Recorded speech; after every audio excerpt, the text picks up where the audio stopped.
because people are now beginning to see that the world is not like they thought it was, especially with current events economically. Oh, absolutely, mate, and politically as well. Yeah, well, the thing is, Max, that the penny starts to drop. I mean, I've been researching this for 20 years, and the penny starts to drop when you stop seeing politics as sides, and you see it as different masks on the same face. I came up with a phrase years ago for the major, never mind one of the major mass manipulation technique that is used upon the global population every day, and I called it problem, reaction, solution. And it works like this.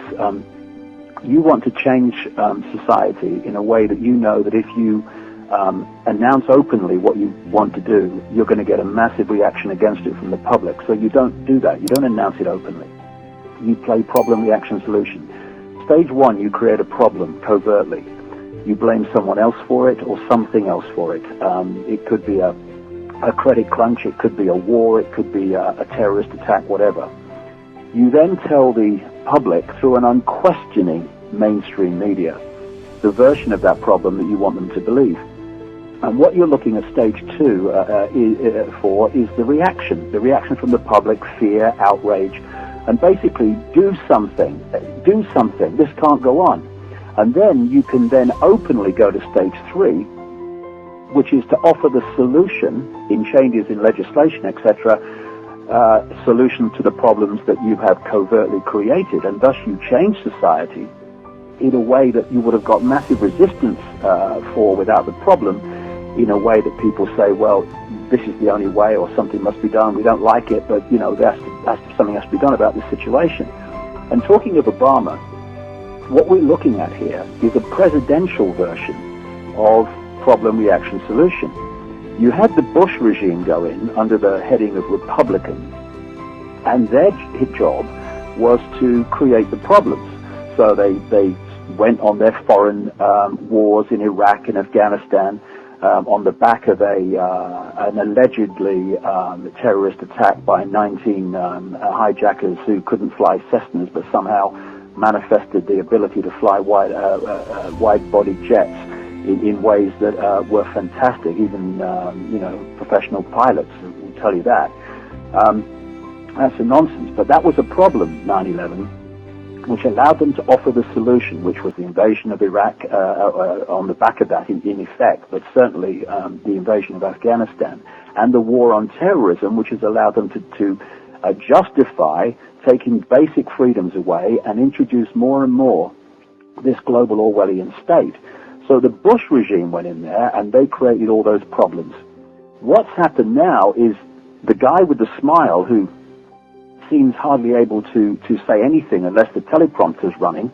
That's why when you see him speak in any public situation, he's looking right, he's looking left, he's looking right, he's looking left, because he's just looking at teleprompter screens for words that someone else has written for him.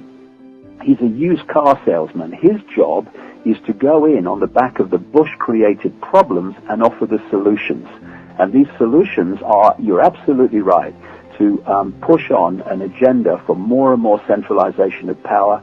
And they're using this manufactured global economic crisis to change the architecture, as they call it, not only of the way finance is controlled in the world. They want a world central bank dictating all global finance, but also giving more and more power centrally to political bodies like the European Union and the other unions around the world that they want to create, like the Asia-Pacific Union, which will involve Australia and New Zealand, and also the North American Union, which is very close to being announced.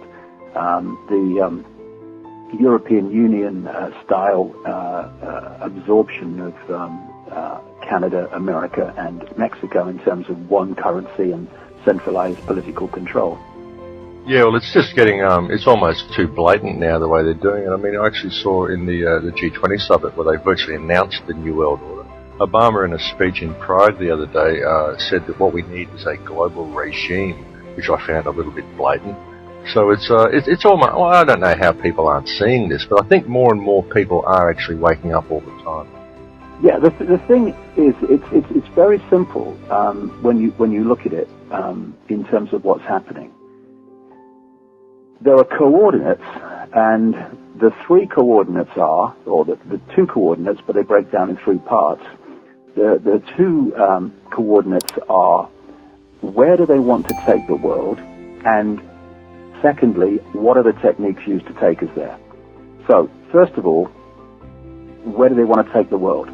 If you are a few and you want to control the many, and that's what this network of families and this network of secret societies, this global network want to do. They want to centralize control of every man, woman, and child on the planet. And to do that, you have to centralize decision-making. Clearly, the more people who are making decisions about our lives, the less control any central few can have, because there's just too many points of decision-making. So what you want is more and more centralization of power, so that with every step, fewer people are making decisions that affect more and more people. And that's why we've had this incessant centralization of power through the last, particularly 200 years. But if you follow it back, it's been going on for thousands of years in stages. Because the more you centralize power, the more power the few have over the many. And it's gone so far now, Max, of course, that we've actually got a name for it. It's called globalization. And I do have to shake my head sometimes when I see people who call themselves of the left in politics, who go out with banners protesting against globalization, and then dismiss and ridicule people like me who say, hey, globalization is the centralization of global power that I've been talking about all these years. It's not, they think it's greedy corporations seeking to have more and more power and more wealth. What they don't realize is the corporations are not the origin or the engine of this centralization we call globalization. They are a vehicle for it. And in the end, because of this structure they have of pyramids within pyramids, like Russian dolls, one doll inside a bigger doll inside a bigger doll, these pyramid organizations, and virtually every organization on the planet today is a pyramid, where you've got the few at the top who know what the organization is really about, and the rest of the people know less and less and less as you go down the pyramid. Corporations are, in of themselves, of course, pyramids in the way they're structured, and they go into a bigger pyramid and a bigger pyramid until you've got one that encapsulates the whole of the transnational global corporations. And we can see it blatantly with things like the oil cartel, where they just put the price up in turn, and it's all coordinated between the oil companies.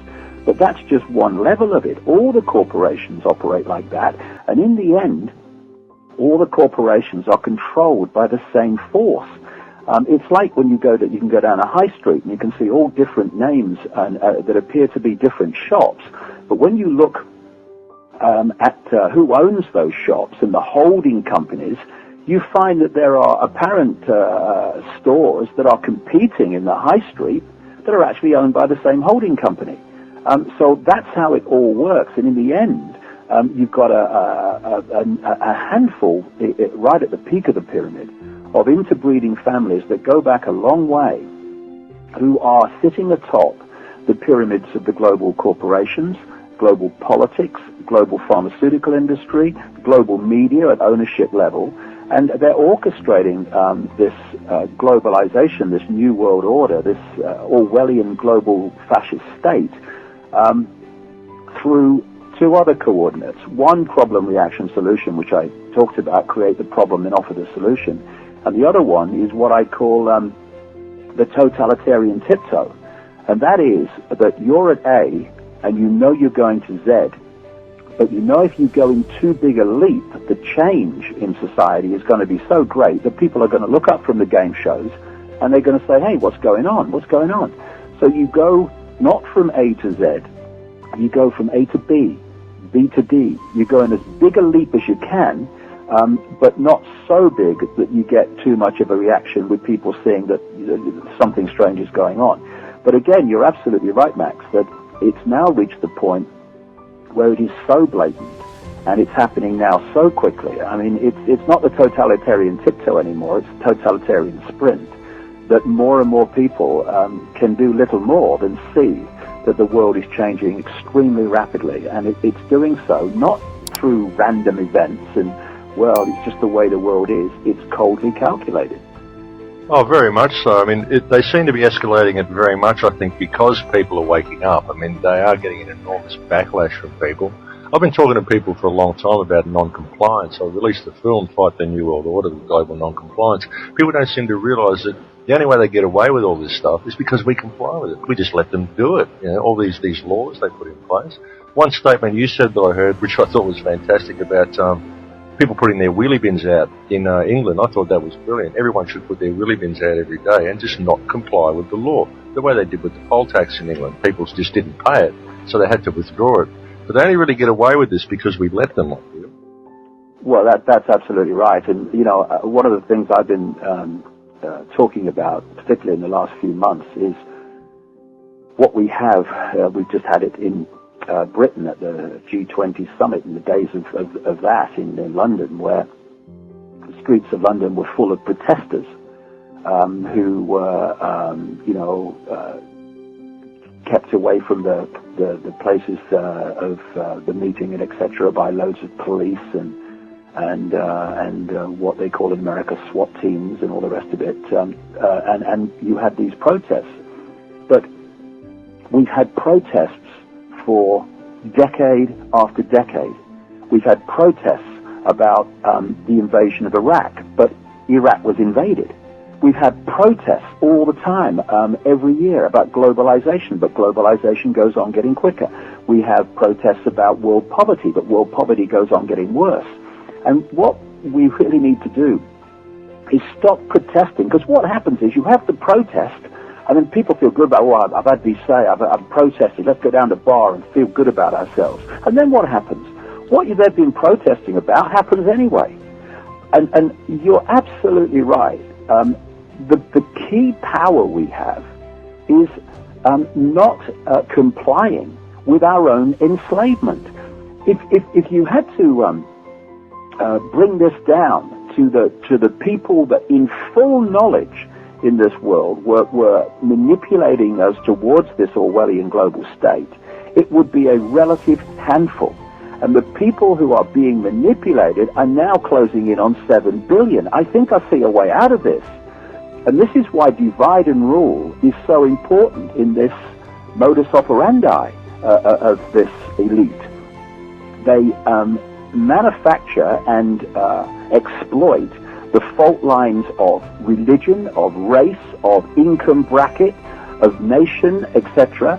And they want people divided and fighting among themselves, because then the unity of response, the unity of non-compliance, is then diluted, and people are so busy fighting each other and blaming each other that nothing is ever done that has an effect on this whole conspiracy that's going on. I was saying in America in some talks recently, all over America, I mean, I was there for 2 months, from mid-January to mid-March. That country is not on the brink. It's in the process of an economic catastrophe. There's tent cities. There's forests of for sale signs wherever you go, and of course people who don't have to sell their homes now can't sell them because the banks are selling off foreclosed homes at knockdown prices, which is collapsing the whole housing market. So people are trapped, and people in their hundreds of thousands are leaving their homes because they can't pay their mortgages. And what I was saying here was, hold on a second, the behavior of the banks has created the economic collapse, which means you've lost your job and now can't pay your mortgage. And when the banks that created the problem are coming along and saying, you're out of your house, you can't pay us back, you're leaving. Yeah, it doesn't make a lot of sense. Stay where you are. If everybody who had their home foreclosed by the banking system refused to leave, the system couldn't cope. But it's because people comply again, oh, well, we better go, it's the law. then nothing changes because people lose their homes and the banking system goes on calling the shots and controlling the game. Absolutely, and it's so manufactured. It really is. I mean, I don't know how people can't see this. I was listening to Max Kaiser the other day, and he was calling it economic terrorism, which is exactly what it is. It's economic terrorism. It's like a financial 9/11, and people really do need to stop complying with all these sorts of things. It's just ridiculous.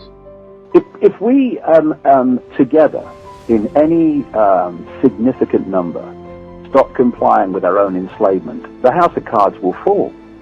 You know, I went to a memorial service for a British comedian many years ago called Larry Grayson. He was a kind of, I wouldn't say he was a friend, he was an acquaintance of mine, I knew him.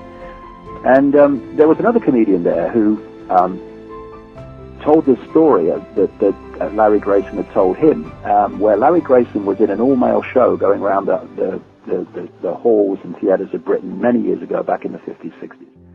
And at the end of the show, all the men came on dressed as sailors, singing Rule Britannia. And as the song went on, they formed a pyramid on the stage. And then Larry Grayson came on dressed as Britannia and got manhandled up to the top of the pyramid for the big finish. And one night, Larry Grayson was saying that one of the sailors in the bottom left-hand corner of the pyramid started getting a cough. And eventually, he was coughing so much he couldn't stay in the pyramid any longer, and he stepped out of it. And what happened is the pyramid collapsed, and Larry Grayson at the top, symbolic of this elite, ended up in the second row because someone who would consider himself just a bit part player, the bottom left-hand corner of this pyramid, stepped out and didn't do his job, didn't do his what he thought he should do, and the whole pyramid collapsed. Because when you look at pyramids, we kind of look up to the top for the power. But where is the power? The power is not in the top of the pyramid. That's only up there because the rest of the pyramid's holding it up there. And that's what we're doing to this system. And if we stop complying with it, then the pyramid does fall, and the people who appear to have the power will be shown to have none at all, because the only power they have is the power we give to them every day.